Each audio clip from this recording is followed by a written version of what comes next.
Assalamualaikum warahmatullahi wabarakatuh. Kaidah yang pertama, karamatus sahabah tsabitatun bidalilin qat'i. Artinya kemuliaan sahabat itu ditetapkan dengan dalil qat'i. Nah, kalau disebut dalil qat'i berarti dia termasuk bagian usuluddin, bukan furu'uddin. Sekali lagi, kemuliaan sahabat itu dalilnya qat'i. Baik dalil tersebut diambil dari Al-Quran maupun hadis Nabi alaihi salatu wassalam.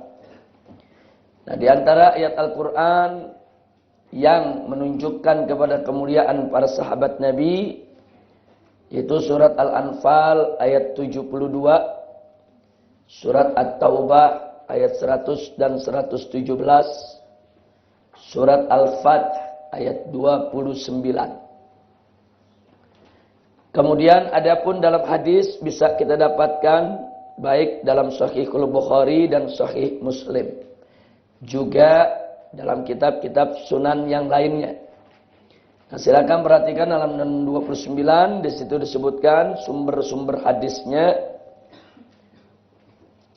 satu persatu dan beberapa hadis yang kita cantumkan di sana. Nah, karena itu sepakat para ulama Ahlus Sunnah wal Jamaah, barang siapa menolak kemuliaan para sahabat Nabi secara keseluruhan, maka orang tersebut sudah menyimpang, tersesat, bahkan murtad, kafir, keluar dari Islam. Kalau dia menolak secara keseluruhan, artinya semua sahabat Nabi udah nggak ada kemuliaannya. Nah, itu kufrun bawah, itu kekafiran yang nyata, yang tidak diragukan. Adapun kalau ada yang menentang kemuliaan sejumlah sahabat, jadi dia mengakui bahwa para sahabat Nabi ini punya kemuliaan sebagaimana dalil-dalil yang tadi sudah kita sebutkan. Tapi ada beberapa sahabat yang dikritisi, bahkan mungkin dibenci oleh yang bersangkutan. Nah, kalau ini ulama berbeda pendapat tentang pengkafirannya. Jadi ada yang mengatakan kafir, ada yang mengatakan sesat. Saudara, kalau mereka itu menentang kemuliaan sejumlah sahabat, artinya beberapa sahabat dia nggak akui kemuliaannya. Tapi kalau dia menolak kemuliaan semua sahabat, nah, maka mutlak ada perbedaan pendapat di antara ulama Ahlus Sunnah wal Jamaah bahwa yang bersangkutan kafir. Nah, kemudian kita lihat lagi sekarang kaidah yang nomor 2. Jadi bagi mereka yang ingin baca dalilnya dengan panjang lebar, silakan baca di halaman-halaman yang kita lihat barusan. Kaidah yang kedua, wujubu hubbis sahabah wa hurmatu sabbihim. Itu wajib mencintai sahabat dan haram menghina mereka. Sepakat ulama aswaja bahwasanya membenci atau menghina semua sahabat, itu semua kita berikan huruf tebal, semua sahabat adalah kekafiran yang nyata.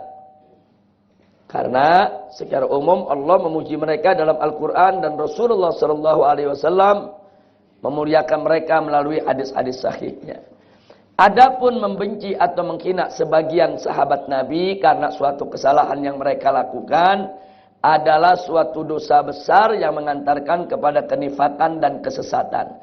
Menghina semua sahabat Nabi kafir, menghina sebagian sahabat Nabi dengan suatu alasan yang diyakininya, itu adalah suatu kenifakan dan kesesatan.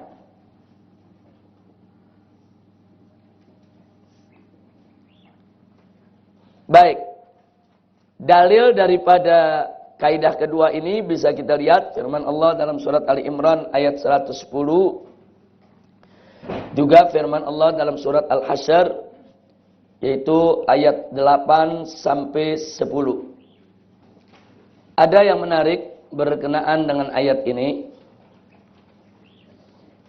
Suatu ketika Al-Imam Ali Zainal Abidin radhiyallahu taala anhu, yaitu putra Sayyidina Husain yang selamat dari pembantaian di padang Karbala, didatangi oleh serombongan tamu dari Irak.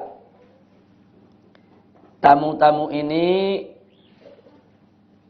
mengklaim kalau diri mereka adalah pengikut Ahlul Bait dan mereka adalah para pecinta keluarga Nabi. Sampai di majlis Al-Imam Ali Zainal Abidin radhiyallahu taala anhu, orang-orang ini mulai berbicara tentang sahabat. Kemudian mereka mulai berbicara tentang Sayyidina Abu Bakar dan Sayyidina Umar, Sayyidina Utsman dan juga para sahabat lainnya yang berasal dari Muhajirin dan Ansor. Jadi mereka pikir dengan cerita-cerita macam itu Ahlul Bait akan senang, keluarga Nabi akan senang. Kalau mereka menyatakan cinta kepada keluarga Nabi, kemudian mereka mencaci maki para sahabat Nabi yang mereka tuduh menjadi perampas hak keluarga Nabi di dalam kepemimpinan. Imam Ali Zainal Abidin saat itu hanya diam. Dia mendengar, dia lihat orang-orang yang bicara ini, saudara. Nah, singkat cerita, setelah mereka panjang lebar bicara, akhirnya Imam Ali Zainal Abidin bertanya kepada mereka. Kata Imam Ali Zainal Abidin, saya mau tanya kepada kalian, apakah kalian masuk dalam firman Allah ini? Dibacakan ayatnya. Ayatnya ada dalam halaman 31.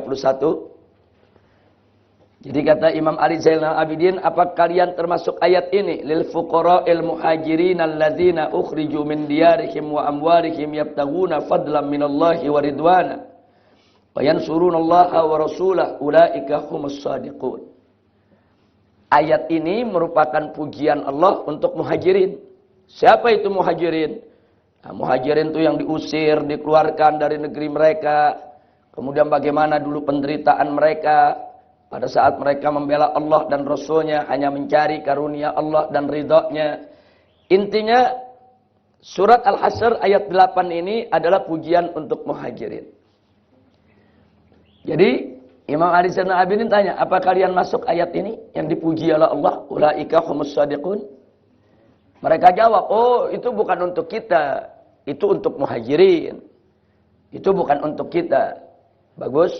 Kata Imam Ali Zainal Abidin, kalau begitu apa kamu masuk ayat berikutnya? Dibacakan lagi.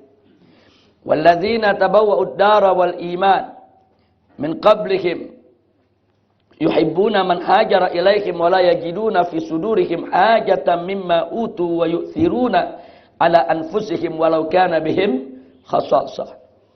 Wa may yuqassuha nafsihi fa ulaika humul muflihun. Apa kalian masuk ayat ini? Ayat ini pujian Allah untuk kalangan Ansor. Jadi kalau ayat 8-nya pujian untuk muhajirin, ayat 9-nya pujian untuk Ansor. Ayat 8 Allah yang nyatakan muhajirin itu ulaika humus shadiqun. Dan Ansor itu kata Allah dalam ayat ini faulaika humul muflihun. Akhirnya mereka jawab, oh tidak, ini bukan untuk kami. Ayat itu untuk Ansor. Nah, jadi mereka mengakui bahwa ayat ke-8 untuk muhajirin, ayat ke-9 untuk Ansor. Akhirnya setelah mereka jawab begitu, apa kata Imam Ali Zainal Abidin? Demi Allah aku bersumpah. Kalau kalian tidak termasuk ayat yang pertama tadi, tidak termasuk ayat yang kedua, saya berani bersaksi di hadapan Allah kalau kalian tidak termasuk ayat yang berikutnya. Kalau kali ini beliau nggak nanya lagi, beliau langsung memvonis kalian nggak termasuk ayat yang berikutnya, yaitu walladzina ja'u min ba'dihim yaquluna rabbana ighfir lana wa li ikhwanina alladzina sabaquna bil iman Wala taj'al fi qulubina ghillal ladzina amanu rabbana innaka ra'ufur rahim. Ayat ini adalah pujian Allah Subhanahu wa taala untuk orang-orang yang datang setelah Muhajirin dan Ansor serta selalu mendoakan Muhajirin dan Ansor. Jadi walladzina ja'u min ba'dihim, dan orang-orang yang datang setelah mereka, yaitu setelah Muhajirin dan setelah Ansor. Nah, apa yang mereka lakukan? Yaqulun, mereka itu berkata, berdoa, Rabbana ighfir lana, wahai Tuhan kami, ampuni kami, wa li ikhwanina, dan ampuni juga saudara-saudara kami, alladzina sabaquna bil iman, yang telah mendahului kami dengan iman, wala taj'al fi qulubina ghillal lil ladzina amanu, dan jangan juga engkau jadikan yaitu di dalam hati kami ghil, yaitu noda kebencian, yaitu kepada orang-orang yang beriman. Rabbana innaka ra'ufur rahim. Jadi kata Imam Ali Zainal Abidin, aku bersaksi kalian tidak termasuk ayat ini. Karena ayat ini pujian Allah untuk orang yang mendoakan Muhajirin dan Ansor. Sedangkan kalian dari tadi di sini sedang mempergunjingkan Muhajirin dan Ansor. Mempergunjingkan Sayyidina Abu Bakar, mempergunjingkan Sayyidina Umar, mempergunjingkan sahabat-sahabat Nabi yang lainnya.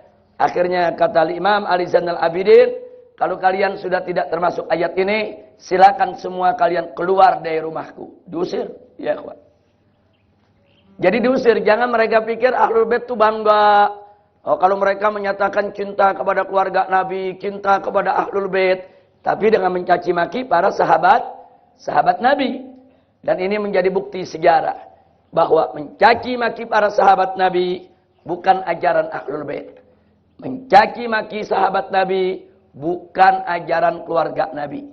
Mencaci maki sahabat Nabi justru merupakan perkara yang sangat dibenci oleh keluarga Nabi kita Sayyiduna Muhammad sallallahu alaihi wasallam. Jadi jangan ngaku-ngaku sebagai pengikut keluarga Nabi, pecinta keluarga Nabi, tapi perilakunya bertentangan dengan apa-apa yang diajarkan oleh keluarga Nabi kita Sayyiduna Muhammad sallallahu alaihi wasallam. Kaidah yang ketiga. Kaidah yang ketiga, as-sahabah kulluhum udul. Yaitu semua sahabat adalah adil. Sepakat ulama aswaja bahwasanya semua sahabat tanpa terkecuali, sahabat yang besar, sahabat yang kecil, sahabat yang manapun saudara bergaul lama dengan Nabi ataupun sebentar, semuanya dinilai adil dalam penyampaian riwayat dari Nabi, baik terkait ayat Al-Quran maupun hadis.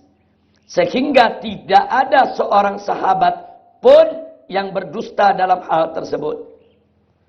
Nah, ini hati-hati di sini.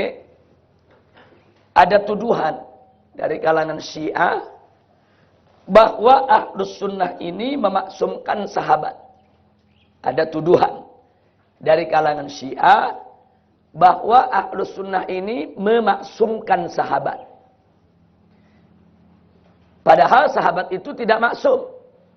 Tapi dengan kalimat sahabat semuanya adil, berarti Ahlus Sunnah memaksumkan sahabat dong.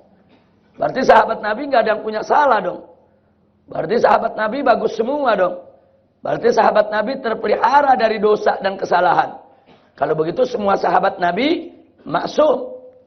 Ini tuduhan Syiah kepada Ahlus Sunnah. Nah, jadi kadang-kadang kalau Ahlus Sunnah mengkritisi Syiah, Syiah, kenapa kalian katakan Imam 12 maksum? Dibalikin sama Syiah. Kalau kami hanya mengatakan 12 orang yang maksum. Kalau kalian Ahlus Sunnah mengatakan seluruh sahabat yang jumlahnya puluhan ribu maksum. Jadi kalau kalian salahkan, ya berarti kalian lebih salah dong. Nah, ini hal-hal begini saudara Ahlus Sunnah mesti jeli. Nah, jangan sampai nanti kita menjadi sasaran tembak, yaitu daripada serangan orang-orang Syiah. Makanya kalau belum ngerti tentang kaidah-kaidah agama yang sebetulnya, jangan sekali-kali berdebat dengan mazhab lain. Hati-hati. Karena kalau persoalan ini nggak ngerti, nanti kalau dibalikin begitu sama Syiah, mau bilang apa gitu? Itu berat.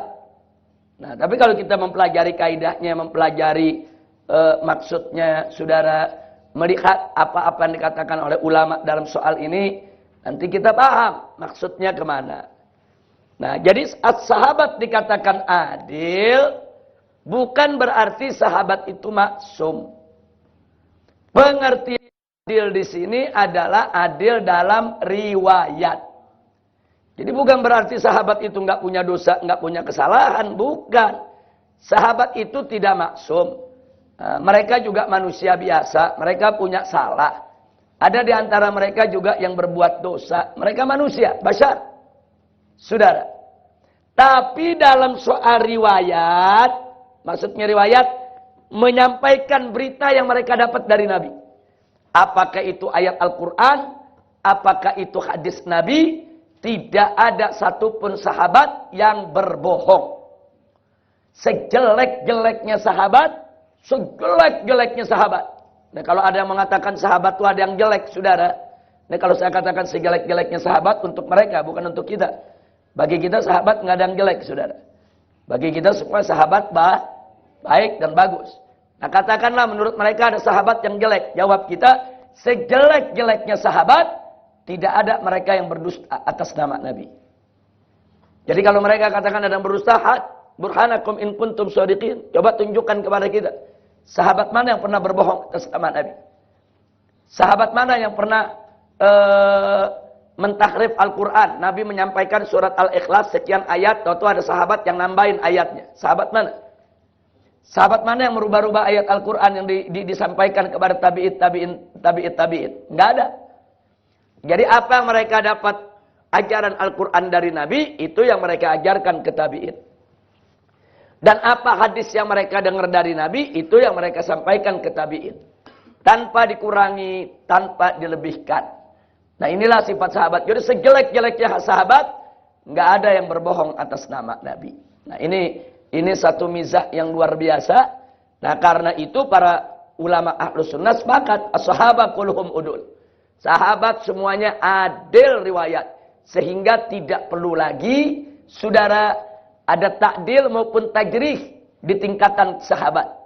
Jadi nggak perlu tuh, dalam ilmu jarah wa takdil udah nggak usah bicara soal sahabat. Pokoknya sahabat semua udah lulus sensor. Dalam soal periwayatan. Sahabat semua sudah tidak perlu diperiksa lagi. Saudara, kalau sahabat udah mengatakan Nabi bersabda begitu, maka sahabat tidak mungkin berbohong. Nah, di bawah sahabat baru kita periksa. Nah, di bawah sahabat baru kita periksa. Tabi'in, generasinya kita periksa. Nah, tapi kalau sahabat, itu bukan mahallut tajrih. Itu bukan tempat kita melakukan tajrih. Nah, ini yang perlu kita ketahui. Jadi, pengertian adil di sini, bukan sahabat itu nggak punya dosa, nggak punya kesalahan, maksum bagaikan Nabi. Bukan. Berbeda dengan orang Syiah. Orang Syiah mengatakan 12 imamnya itu maksum. Artinya dipelihara dari dosa besar, dari dosa kecil. Sehingga ucapan para imam 12 itu pun dianggap hadis. Karena mereka maksum.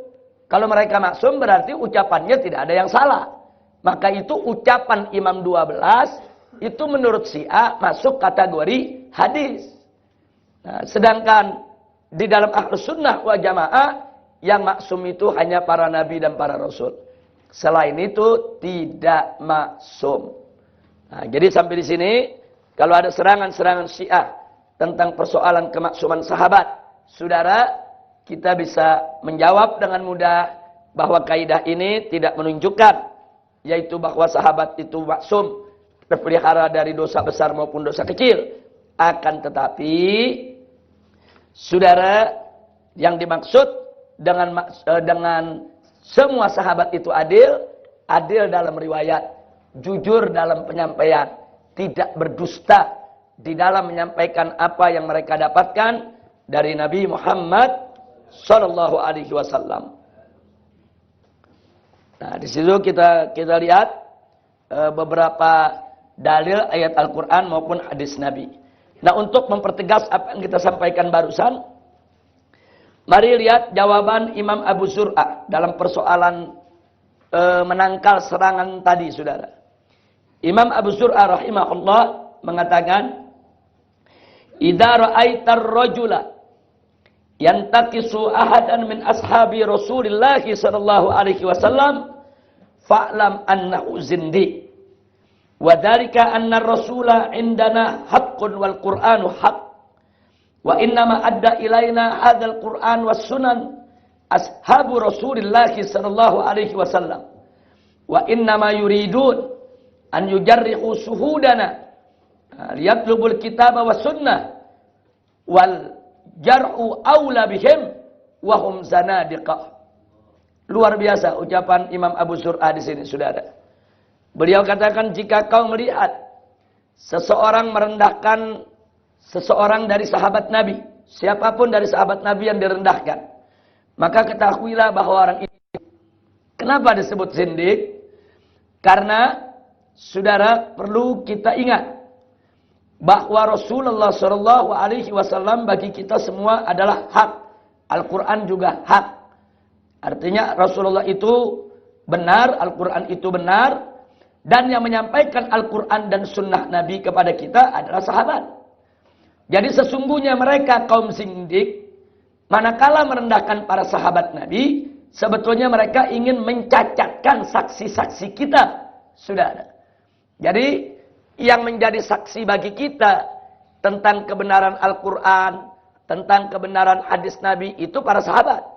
Dengan sahabat dihina, dengan sahabat direndahkan, berarti mereka mencacatkan kita punya saksi, saudara. Nah, kalau saksi-saksi kita dicacatkan, berarti yang ingin diserang sebetulnya bukan kita punya saksi. Yang ingin diserang apa yang dipersaksikan oleh mereka, yaitu Al-Quran dan As-Sunnah. Jadi kalau Al-Quran sampai kepada kita dari sahabat. Nah, kalau sahabat yang nggak bisa dipercaya, berarti Al-Quran yang mereka riwayatkan jadi masih penuh tanda tanya dong. Hadis Nabi sampai kepada kita melalui sahabat. Kalau sahabat yang nggak bisa dipercaya, berarti hadis-hadis Nabi masih dipertanyakan dong. Nah, ini berbahayanya. Jadi ini peringatan luar biasa dari Imam Abu Zur'ah, hati-hati di dalam merendahkan para sahabat Nabi alaihi salatu wassalam. Kaidah yang keempat, as-sahabatu mujtahiduna ma'juruna fis shawabi wal khata'. Yaitu para sahabat Nabi adalah mujtahid yang mendapatkan ganjaran dalam ijtihadnya, baik ijtihadnya benar ataupun ijtihadnya salah. Saudara, jangankan para sahabat Nabi, para ulama yang bukan sahabat Nabi, kalau ijtihad dengan jalan yang benar, bukan dengan jalan hawa nafsu, walaupun mereka salah, mereka tetap dapat pahala. Apalagi kalau mereka benar, saudara. Dalilnya kita lihat yang disabdakan oleh Nabi, "Idza ijtahadal hakim fa ashab falahu ajran, wa idza ijtahada fa akhta'a falahu ajrun wahid." Jadi kalau seorang hakim berijtihad dan dia benar, dia dapat 2 pahala. Dan kalau dia berijtihad dia salah, dia dapat 1 pahala. Nah, kalau ulama hakim yang bukan sahabat Nabi, ijtihadnya salah masih dapat pahala, apalagi ijtihadnya sahabat Nabi, saudara. Mimbabil aula. Artinya mimbabil aula lebih utama. Kalau yang bukan sahabat Nabi aja ijtihad salah dapat ganjaran, apalagi sahabat Nabi alaihi salatu wassalam. Nah, ini di sini disebutkan, saudara, sumber-sumber daripada hadis yang kita bacakan tadi. Nah, kemudian ada lagi riwayat lain yang silakan Anda baca sendiri, yaitu di halaman ini. Nah, di sini saudara ada kalimat yang ingin saya garis bawahi di halaman 36. Ulama aswaja pun sepakat bahwasanya mengkritik suatu kesalahan ijtihad sahabat, apalagi kesalahan sikap dan amalnya, dengan argumentasi yang kuat dan cara yang ilmiah serta penyampaian yang berakhlakul karimah, maka sebagai kajian ilmu di kalangan khusus ulama tentu dibolehkan. Karena memang aswaja tidak pernah menyatakan bahwa para sahabat Nabi itu maksum, sebagaimana Wahabi yang sering memaksumkannya, ataupun Syiah yang mengakui kemaksuman para imamnya. Jadi Syiah salah menyampaikan tuduhan, saudara. Ulama Ahlus Sunnah wal Jamaah tidak pernah punya sikap memaksumkan sahabat. Tidak pernah punya sikap. Nah, kalau tuduhan mereka lontarkan ke Wahabi, itu perkara lain. Jadi Wahabi ini bertolak belakang dengan Syiah. Kalau Syiah ini secara terbuka memaksumkan para imamnya, Wahabi ini tanpa disadari kadang-kadang memaksumkan para sahabat Nabi, saudara. Walaupun secara tidak eksplisit, saudara. Sehingga kadang-kadang di dalam membela para sahabat Nabi berkelebihan, sampai-sampai ada yang terjebak saking pembelaannya begitu dahsyat buat sahabat Nabi, saudara. Akhirnya mereka menghina para ahlul bait. Nah, ini berbanding terbalik. Nah, ahlus sunnah ini bukan Wahabi, ahlus sunnah bukan Syiah, saudara. Ahlus sunnah cinta kepada ahlul bait dan cinta juga kepada para sahabat Nabi, saudara, dan menempatkan mereka pada tempat yang semestinya. Nah, kita cinta mereka, kita hormati mereka, saudara, tapi kita tidak pernah memaksumkan mereka. Nah, kemudian mari kita lihat kaidah yang kelima. Wujubus sukut fi majara bainas sahabah. Yaitu wajib diam tentang apa yang terjadi di antara sahabat. Jadi kita tahu kalau baca sejarah, di sana ada pertempuran di antara sahabat, ada peperangan sesama sahabat, ada saling bunuh di antara para sahabat Nabi, saudara. Nah, dalam persoalan-persoalan ini, jangan kita mengomentari, jangan juga, saudara, kita membahasnya, apalagi, saudara, membahasnya di hadapan publik orang-orang awam. Kecuali untuk menolak fitnah. Kecuali untuk memberikan bantahan-bantahan kepada mereka-mereka yang suka seenaknya menafsirkan sejarah. Artinya tanpa hajat, tanpa keperluan, tidak perlu kita bahas, kita perdalam panjang lebar tentang pertikaian, perselisihan, pertempuran yang terjadi di antara sahabat Nabi. Enggak boleh. Jadi kalau ada orang-orang yang ngajak kita bicara tentang itu, saudara, jawab saja dengan surat Al-Baqarah ayat 134. Allah menyatakan, tilka ummatun qad khalat laha ma kasabat walakum ma kasabtum wala tus'aluna amma kanu ya'malun. Jadi mereka adalah umat yang sudah berlalu. Nah, bagi mereka mendapatkan ganjaran apa yang telah mereka usahakan, dan bagi kamu sekalian juga mendapatkan apa yang kamu kerjakan. Wala tus'aluna amma kanu ya'malun. Dan kalian ini tidak akan ditanya oleh Allah nanti tentang apa yang mereka perbuat. Nanti kita nggak ditanya oleh Allah. Ini sahabat ada yang berperang antara Sayyidina Ali dengan Sayyidina Muawiyah, saudara. Enggak, kita nggak ditanya. Kita nggak ditanya nanti di akhirat tentang apa yang diperbuat Ali dan apa yang diperbuat. Enggak, saudara. Yang kita ditanya apa yang kita perbuat. Nah, jadi kita tidak punya kepentingan untuk masuk ke dalam persoalan tersebut, saudara. Nah, dan ada kalimat yang sangat bagus sekali dari Imam Ahmad ibn Hanbal rahimahullahu ta'ala. Beliau mengatakan, hadhihi dima taharullahu minha aidiyana falnakuf anha al-sinatana. Jadi kata beliau, Allah subhanahu wa ta'ala telah mensucikan tangan kita daripada darah ini. Artinya alhamdulillah, saudara, kita ini tidak mengalami zaman tersebut. Alhamdulillah kita tidak berada di tengah-tengah pertikaian tersebut. Andai kata kita berada di tengah pertikaian tersebut, bisa jadi kita akan terlibat dalam pertumpahan darah. Bisa jadi kita ikut Ali yang memerangi Muawiyah, atau sebaliknya. Kita bisa ikut Muawiyah memerangi Ali, saudara. Nah, sekarang Imam Ahmad ngingetin, alhamdulillah. Kita ini nggak terlibat dalam peristiwa tersebut. Kita nggak ikut menumpahkan darah para sahabat Nabi. Bersyukur kepada Allah. Nah, kalau Allah udah mensucikan tangan kita, tidak menumpahkan darah-darah orang-orang yang mulia ini, maka jagalah lisan kita untuk juga tidak terlibat di dalam peristiwa tersebut. Subhanallah. Nah, jadi Allah udah selamatin kita. Nggak terlibat di dalam perkara tersebut. Alhamdulillah. Nah, sekarang kenapa kita melibatkan diri dengan lisan kita, saudara? Nah, ini artinya apa? Bahwa para ulama Ahlus Sunnah selalu mengingatkan kepada pengikutnya, hati-hati. Nah, jangan masuk ke pembicaraan yang bisa mengakibatkan kepada fitnah. Nah kemudian Al-Imam Syihab Ibn Kharras, saudara, pernah berkata, adraktu min sadri hadhil ummah wa hum yaqulun uzkuru fil majlis ashaba Rasulillah sallallahu alaihi wasallam ma ta'talifu alaihi al-qulub wa la tadhkuru alladhi shajara bainahum fataharrashu alaihi min-nas.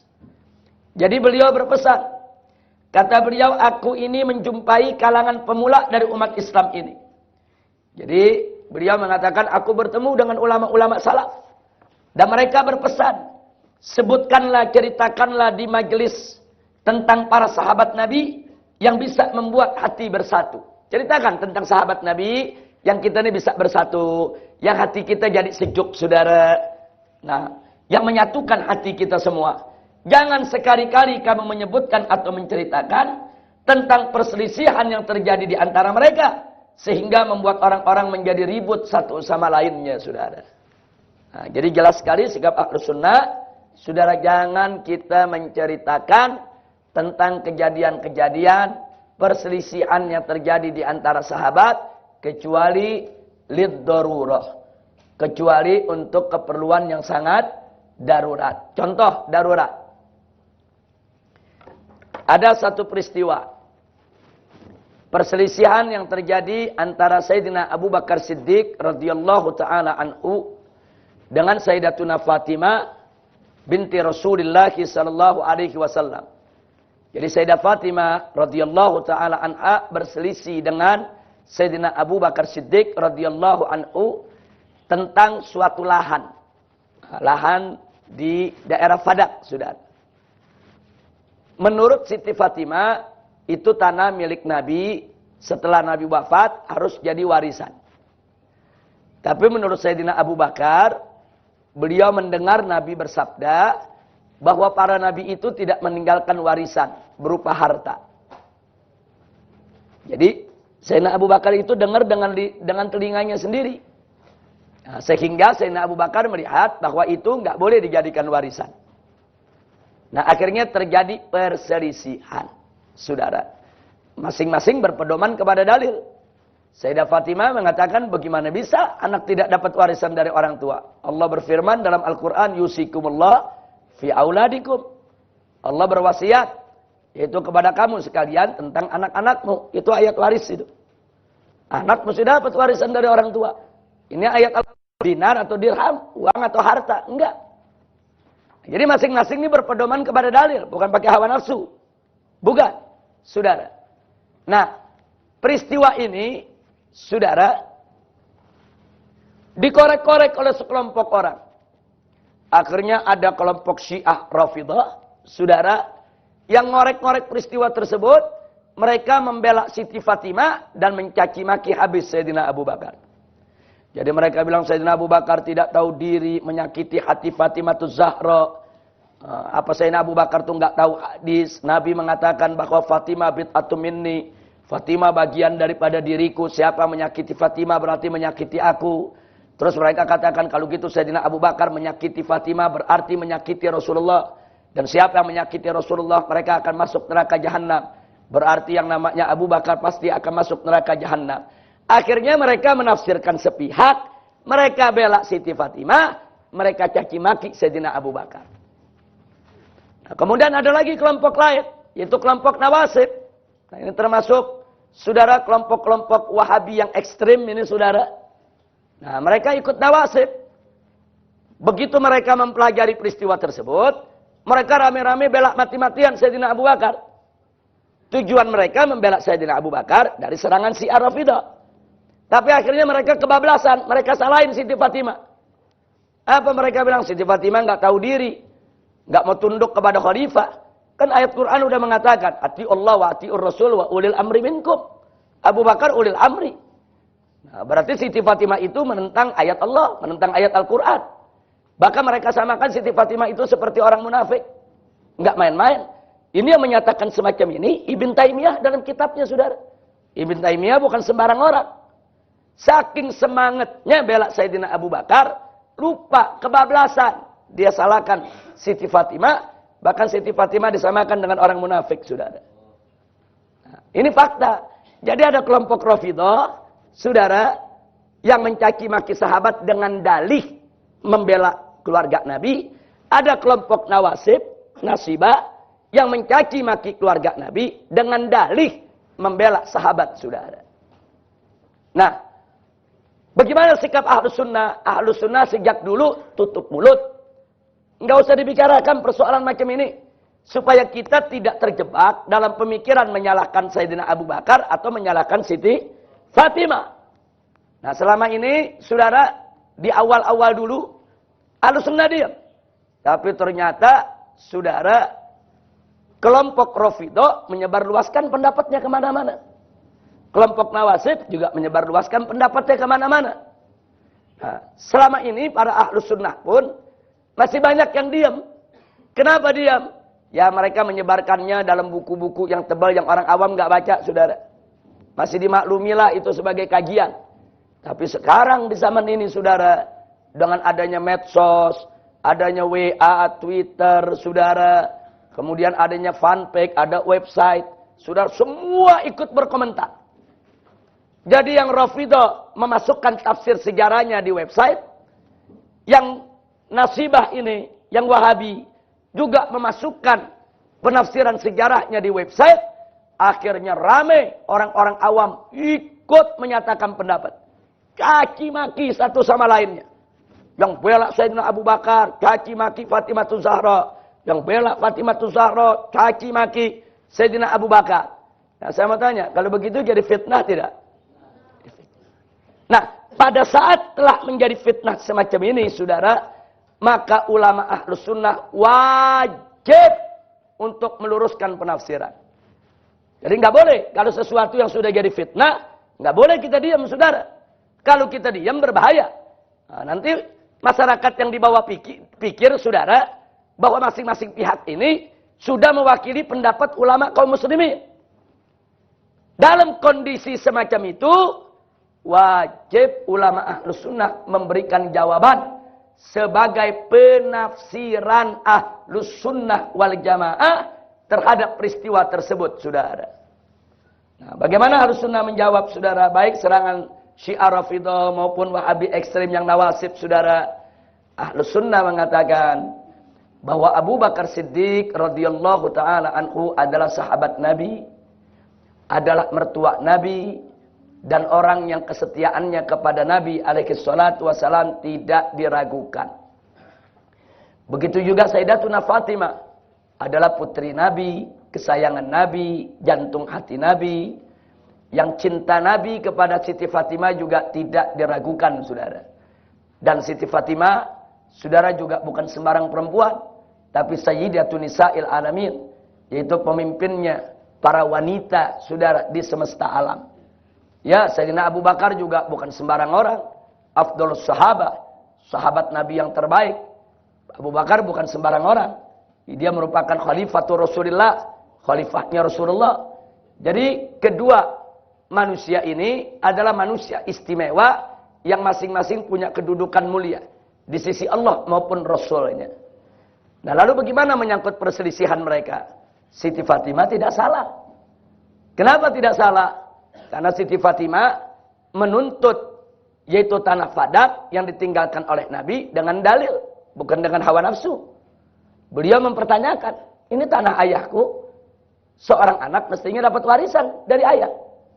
Ada ayat Al-Qur'annya. Saya tanya, kalau Siti Fatimah berdalih sedemikian rupa, wajar tidak? Wajar. Apa bisa disalahkan? Nggak bisa, sudah. Nah, begitu juga Sayyidina Abu Bakar, nggak bisa disalahkan. Sayyidina Abu Bakar dengar langsung hadis Nabi. Nabi mengatakan para nabi dan para rasul tidak meninggalkan warisan. Sehingga Sayyidina Abu Bakar nggak boleh dong mengambil suatu sikap bertentangan dengan apa yang beliau tahu. Beliau tahu didengar Nabi bilang para nabi nggak meninggalkan warisan. Tahu-tahu beliau ngikutin Siti Fatimah. Nabi meninggalkan warisan, berarti beliau menentang hadis yang beliau dengar sendiri. Jadi sikap Sayyidina Abu Bakar juga sudah benar. Setia kepada Nabi, menjalankan amanat Nabi, itu sikap Sayyidina Abu Bakar Siddiq. Jadi kedua belah pihak ini tidak bisa disalahkan. Nah, terus muncul pertanyaan, apa iya Ada dua pendapat yang bertentangan begitu, nggak bisa disalahkan salah satunya. Mestinya kan yang satu salah, yang satu benar, pasti yang satu salah. Nah, saudara, dalam konteks ijtihad tidak seperti itu. Kadang-kadang ada perkara-perkara dalam ijtihad. Tidak selalu kalau yang satu benar, yang satu pasti salah. Belum tentu. Kadang-kadang ada sejumlah kasus, saudara, walaupun pendapat itu bertentangan, tapi sama-sama benar. Contoh, di zaman Nabi alaihissalatu wassalam, Nabi berpesan kepada sahabat yang akan dikirim untuk melaksanakan misi jihad. Nabi kumpulkan, apa kata Nabi kepada mereka? Berangkatlah kalian ke kampung Bani Quraidah. Bani Quraidah ini sudah melakukan pengkhianatan. Nah, terus di antara amanat wasiat Nabi, beliau katakan, la yusalliyanna ahadukumul asra illa fi Bani Quraidah. Jangan ada di antara kalian yang sholat asar kecuali di kampung Bani Quraidah. Jangan ada yang sholat asar kecuali di kampung Bani Quraidah. Ini amanat Nabi. Nah, akhirnya berangkatlah mereka. Siapkan perbekalan, mereka berangkat, saudara. Setelah mereka berangkat, di tengah jalan masuk waktu sholat asar. Sebagian mengatakan, ayo kita sholat asar dulu. Sebagian mengatakan, tidak, jangan. Tadi kan ada amanat Nabi, jangan sholat asar kecuali di tujuan. Kita ini baru di tengah jalan, belum sampai tujuan. Nggak boleh kita langgar amanat Nabi. Tapi sebagian lagi menjawab, ini kalau kita teruskan, ini sampai di tujuan bisa lewat maghrib. Kan mereka bisa menghitung jarak. Karena tadi berangkatnya terlambat, terlalu lama di jalan. Nah, akhirnya sekarang kalau kita lanjutkan, nanti sampai di tujuan sudah maghrib, waktu asar habis. Enggak mungkin dong, Nabi suruh kita sholat di luar waktu, enggak mungkin. Nah, tapi kelompok yang satu lagi punya pendapat, yang enggak bisa. Kalau Nabi sudah mengatakan jangan sholat asar kecuali di kampung Bani Quraidah, ya ikutin. Mau nanti sampainya di sono tepat waktu, terlambat, itu urusan lain. Tapi kelompok yang satu menolak, nggak bisa. Karena waktu asar itu sudah ditentukan oleh Allah dan Rasulnya. Dan kita disuruh sholat itu tepat waktu. Nggak boleh sholat di luar waktu. Ada ayat Al-Qurannya. Inna sholata kanat alal mu'minina kitaban mauquta. Nggak mungkin dong Nabi memerintahkan kita dengan sesuatu yang bertentangan dengan Al-Quran. Al-Quran udah menentukan tiap sholat itu ada waktunya. Nabi udah ngajarin kita selama ini jangan sholat di luar waktu.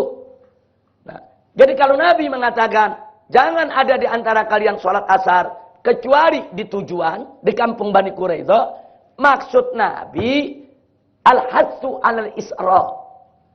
Jadi bukan benar-benar kita sholat di sana di luar waktu. Maksud Nabi, hei sahabat, buru-buru kalian berangkat. Jangan lama-lama di jalan.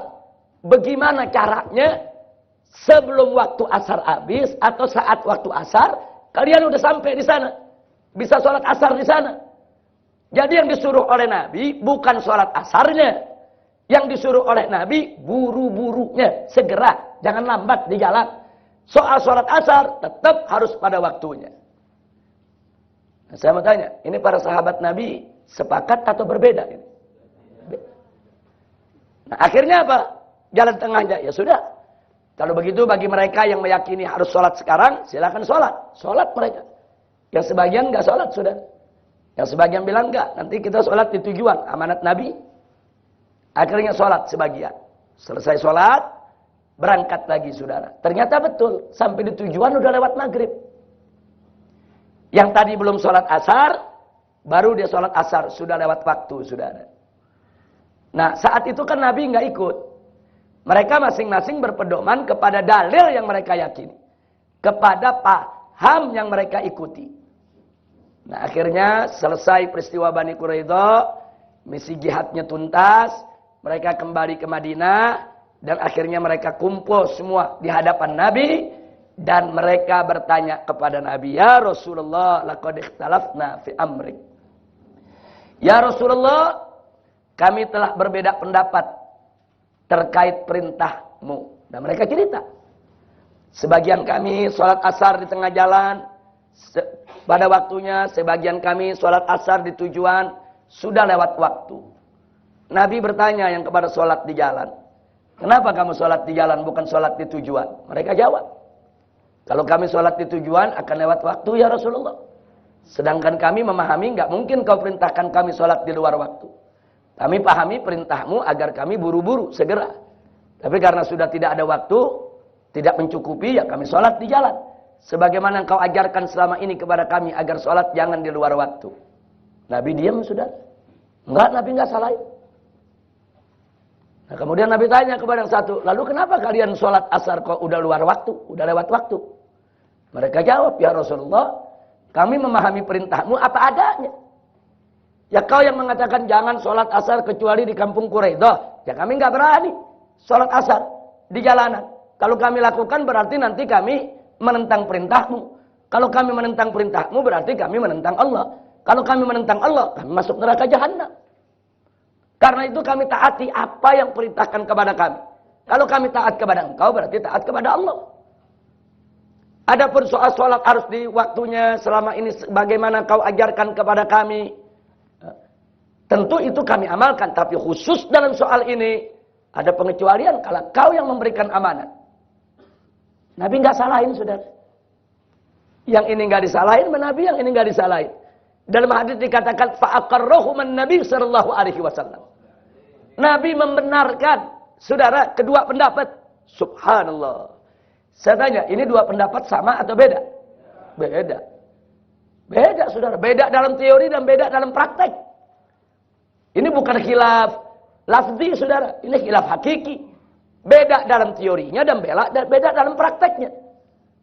Tapi dua-dua pendapat yang berbeda dibenarkan oleh Nabi. Kenapa dibenarkan oleh Nabi? Karena kedua pendapat lahir dari cara ijtihad yang benar.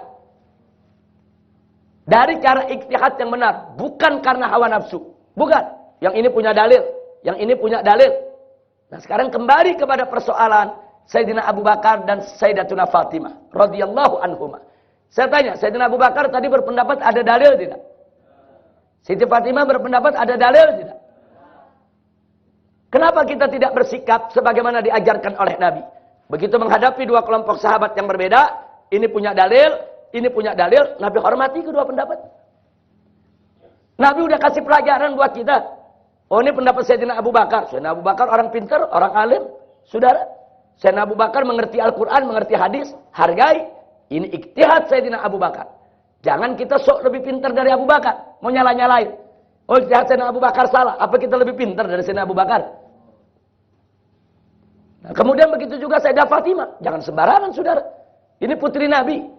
Dididik langsung oleh Nabi. Saudara. Yang sehari-hari saudara melayani Nabi. Dan ini jantung hatinya Nabi saudara. Yang terkenal cerdas. Dan bukan sembarang perempuan. Sayyidatun Nisa'il Alamin. Kalau perempuan bodoh nggak bisa jadi Sayyidatun Nisa'il Alamin. Sayyidah Nisa'ul Alamin itu saudara bukan hanya solehah dari segi amalan, tapi juga dari segi keilmuan, ilmunya, akhlaknya, sehingga menjadi pemimpin perempuan semesta alam saudara. Nah sekarang Siti Fatimah ijtihad, saya tanya, ada dalilnya tidak? Ada. Dalilnya dari Al-Quran. Dan wajar kalau beliau itu menuntut. Nah kalau pertanyaannya, kenapa Siti Fatimah tidak terima riwayat dari Sayyidina Abu Bakar Siddiq, saudara? Justru ini menjadi kaidah bagi ulama. Kenapa suatu hadis itu, suatu hadis yang dianggap bertentangan dengan ayat suci Al-Quran di kalangan sahabat berhak untuk tidak menerimanya, saudara. Sebagaimana Sayyidina Umar Ibn Khattab radhiyallahu ta'ala anhu tidak menerima hadis yang diriwayatkan oleh Fatimah binti Qais di dalam urusan saudara, di dalam urusan tidak perlunya memberikan tempat bagi mereka yang ditalak 3. Saudara. Nah, jadi Fatimah binti Qais mengatakan kepada Sayyidina Umar, dulu aku ditalak 3 oleh suamiku di zaman Nabi, aku enggak mendapatkan itu tempat tinggal. Tapi Sayyidina Umar memutuskan harus. Karena Sayyidina Umar berpegang kepada ayat Al-Quran secara umum. Sampai Sayyidina Umar mengatakan, tidak mungkin aku tinggalkan Al-Quran hanya karena kesaksian seorang perempuan yang mungkin lupa, mungkin juga salah paham, dan seterusnya. Kalau Al-Quran tidak mungkin, yaitu salah. Nah jadi hal-hal begitu sering terjadi di antara sahabat. Jadi bukan berarti Sayyidina Umar nggak percaya sama Fatimah binti Qais, Fatimah binti Qais nggak percaya sama Sayyidina Umar, kemudian Fatimah nggak percaya sama Abu Bakar nggak percaya dengan Fatimah. Bukan. Ini konsep ijtihad, saudara. Nah, Siti Fatimah punya prinsip, ini ayat Al-Quran. Nah kalau ada satu hadis yang bertentangan dengan mafhum daripada ayat Al-Quran, harus ada kesaksian. Artinya harus ada kesaksian, nggak boleh cuma satu orang. Siapa lagi yang mendengar hadis tersebut? Nah, saat itu Siti Fatimah tidak mendapatkan penguatan hadis tersebut, saudara. Makanya Siti Fatimah Zahra tetap berpegang kepada ayat. Nah, jadi kalau sekarang tahu-tahu ada orang ingin nyala-nyalain Siti Fatimah, siapa dia, saudara? Apa pangkatnya? Apa kehebatannya? Apa derajatnya di sisi Allah dan Rasulnya? Kira-kira jelas tidak? Nah, jadi itu sikap Ahlus Sunnah wal Jamaah. Nah, saudara, sikap Ahlus Sunnah wal Jamaah seperti ini, itu ada saatnya tidak perlu kita bahas itu. Sehingga sikap-sikap semacam ini juga nggak perlu kita sampaikan, saudara. Tapi, manakala sudah jadi fitnah di tengah umat, saudara, yang Wahabi menafsirkan sejarah sesuai pahamnya.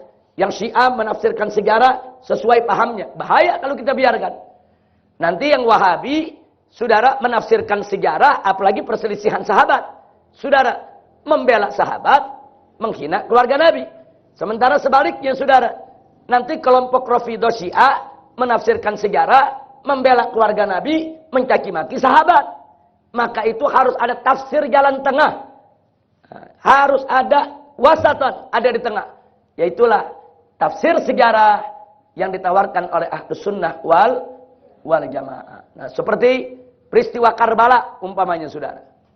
Peristiwa Karbala kalau kita mendengar versi Syiah Rafidhah, saudara, kalau kita mendengar versi Rafidhah, mereka yang menafsirkan sejarah, kita akan panas, saudara.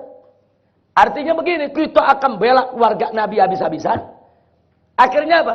Mereka-mereka yang membantai keluarga Nabi disalahkan, dan akhirnya dikait-kaitkan dengan sebelumnya. Nah, orang-orang Syiah kalau menafsirkan sejarah begitu. Kenapa nih keluarga Nabi dibantai nih di padang Karbala? Oh, karena penguasanya zalim. Siapa penguasanya? Oh, penguasanya Yazid. Dari mana tuh Yazid bisa jadi penguasa? Oh, diangkat sama ayahnya. Siapa ayahnya? Muawiyah. Muawiyah sahabat. Oh, kalau gitu Muawiyah yang salah. Lalu Muawiyah kenapa bisa ngangkat Yazid? Ya karena Muawiyah khalifah. Bagaimana tuh Muawiyah tuh bisa jadi khalifah begitu? Oh, karena dia berontak dulu kepada Ali. Oh, berarti ini juga ini yang bikin perkara ini. Nah, ini yang bikin Yazid akhirnya menjadi khalifah. Muawiyah kok bisa punya kekuatan begitu untuk berontak? Karena Muawiyah pernah 20 tahun menjadi gubernur. Dipercaya oleh Sayyidina Abu Bakar, dipercaya oleh Sayyidina Umar, dipercaya oleh Sayyidina Utsman. Oh, kalau begitu yang salah Sayyidina Abu Bakar, Umar dan Utsman. Ini yang membuat Muawiyah populer. Akhirnya peristiwa Karbala dikait-kaitkan dengan Abu Bakar, Umar, saudara. Dia caci maki sahabat semuanya. Nah, jadi orang dimainkan perasaannya dengan kesedihan mendengar daripada pembantaian keluarga Nabi, kemudian dieksploitasi kesedihan tersebut untuk menumpahkan kemarahan kepada para sahabat Nabi kita Muhammad sallallahu alaihi wasallam. Saya tanya, tafsir sejarah macam itu bahaya tidak? Wahabi sebaliknya, saudara. Di dalam menceritakan Karbala, mati-matian bela Yazid. Yazid yang udah nyata-nyata salah, ulama Ahlus Sunnah mengatakan salah, mereka bela. Habis-habisan, saudara. Mereka karang kitab tentang Yazid dengan judul Amir Mukminin, Yazid ibn Muawiyah. Saudara, mereka bela habis-habisan. Saking membela Yazid, Yazid bukan sahabat, saudara. Akhirnya mereka salahkan Sayyidina Husain. Sayyidina Husain mereka bilang pemberontak, keras kepala, tidak tahu diri. Ya, ini yang mengakibatkan keluarga Nabi semua terbunuh. Gara-gara keteledorannya, kebodohannya, keluarga Nabi sampai dibantai. Dia kina habis. Nah, ini terjadi. Bahkan sampai ulama sekelas Ibn Taimiyah dalam kitab Minhajus Sunnah mengucapkan kalimat yang kurang lebih sama, saudara. Menghina Sayyidina Hasan, menghina Sayyidina Husain. Fakta. Nah, kalau tafsir mengenai peristiwa Karbala yang dibaca umat adalah yang dipaparkan oleh Ibn Taimiyah, saudara, akan berbahaya. Mereka akan rame-rame menyalahkan Ahlul Bait. Nah, makanya hati-hati saudara. Ini tafsir sejarah ini penting. Enggak boleh sembarang orang menafsirkan sejarah. Kalau enggak ngerti, cukup. Tilka ummatun qad khalat, laha makasabat, walakum makasabtum. Cukup saudara. Cukup. Wala tus'aluna amma kanu ya'malun. Nah, cukup kita pegang itu saudara. Tapi kalau terpaksa harus kita jawab, saudara, hanya boleh kita jelaskan dalam konteks darurat. Artinya untuk membantah tafsirnya Rafidah dan untuk membantah tafsirnya Nawasib dari kalangan Wahabi, saudara. Kira-kira jelas tidak? Nah, kalau kita kupas dengan kacamata Ahlus Sunnah wal Jamaah, saudara, kita tidak akan pernah menyalahkan sahabat dan keluarga Nabi kita Muhammad sallallahu alaihi wasallam. Nah, itu yang perlu kita ketahui, saudara. Nah, akhirnya selanjutnya di situ yaitu halaman 38 39 tentang cinta ulama. Wajib ahlu sunnah cinta kepada ulama. Saudara, jadi mazhab Syafi'i jangan mentang-mentang berimam kepada Imam Syafi'i kemudian merendahkan Imam Abu Hanifah, merendahkan Imam Malik, merendahkan Imam Ahmad, enggak boleh. Ulama dari mazhab manapun, apalagi dari kalangan ahlu sunnah wal jamaah, wajib untuk kita hormati. Dan sesama muslim juga wajib kita mencintai. Ini sudah kita bahas panjang lebar pada saat kita membahas tentang tidak boleh mengkafirkan sesama muslim. Nanti silakan untuk dibaca sendiri. Bahkan di sana ada beberapa pernyataan-pernyataan para ulama-ulama besar dan juga para habaib dari Hadramut, saudara. Nah, bagaimana mereka selalu menyerukan kasih sayang sesama umat Islam agar kita tidak berpecah belah. Nah, di halaman 48. Nah, itu ada 101 ciri umum aswaja. Jadi kalau tadi kita bicara ciri khas, ciri khususnya saudara, ini ada ciri secara umum saja, secara singkat. Nah, di situ ada 106 poin. Silakan Anda baca sendiri. Ini sebagiannya sudah diringkaskan oleh Said Hanif di dalam Qasidah yang kemarin fotokopinya sudah dibagi-bagi, ciri-ciri aswaja. Nah, akhirnya kita sampai ke halaman 55 tentang Imam Abu Musa Asy'ari. Ini akan kita bahas besok, saudara, insya Allah. Nah, setelah itu baru kita masuk ke siapa itu Wahabi, lalu kita akan masuk siapa itu Syiah. Tapi saya harap yang Asy'ari ini sebaiknya Anda baca nanti di kamar atau di masjid ini saat Anda luang, supaya nanti pada saat saya bahas tidak lagi menghabiskan waktu. Nah, tolong dibaca dari halaman 55 sampai halaman 62. Halaman 55 sampai 62 tolong dibaca. Di situ ada sejarah singkat Imam Asy'ari. Kemudian ada istilah mazhab Asy'ari. Nah, kemudian ada yang disebut mazhab salaf. Dan yang paling penting adalah yang halaman 59. Ada klaim Wahabi terhadap Imam Asy'ari, saudara. Nah, itu nanti saya minta dibaca dan kita sudah tuliskan jawabannya supaya kita tidak terjebak. Karena Wahabi mengatakan mazhab Asy'ari sekarang sudah tidak lagi ikut Imam Asy'ari. Karena Imam Asy'ari sendiri sudah tobat dari mazhab Asy'ari. Karena Imam Asy'ari pada akhir hidupnya jadi salafi. Itu kata Wahabi, saudara. Nah, maka itu di sini kita berikan jawabannya. Tolong dibaca. Nah, jadi sampai di situ, sampai halaman 60 berapa tadi? 2. Nah, itu berarti selesai pelajaran kita tentang aswaja. Sehingga nanti kita bisa masuk halaman 63 tentang Wahabi. Selesai Wahabi, kita masuk tentang Syiah. Tapi tentang Wahabi dan Syiah ini akan kita pelajari secara singkat, sathiyah saja. Tidak perlu terlalu mendalam. Mempelajari Wahabi dan Syiah bukan untuk mencaci maki mereka, bukan untuk menanamkan kebencian kepada mereka, bukan untuk menimbulkan konflik, apalagi serangan-serangan fisik kepada mereka, tapi untuk kita mengenali mereka agar kita tidak terjebak dalam pemikiran mereka, sehingga kita bisa melindungi diri kita, keluarga kita, masyarakat kita dari paham-paham di luar ahlus sunnah, agar kita tetap menjaga konsisten akidah Ahlus Sunnah wal Jamaah. Nah, itulah pelajaran kita hari ini tentang aswaja. Sekian dulu pelajaran kita hari ini. Subhanakallahumma wa bihamdika asyhadu an la ilaha illa anta nastaghfiruka wa natubu ilaik. Walhamdulillahi rabbil alamin. Assalamualaikum warahmatullahi wabarakatuh.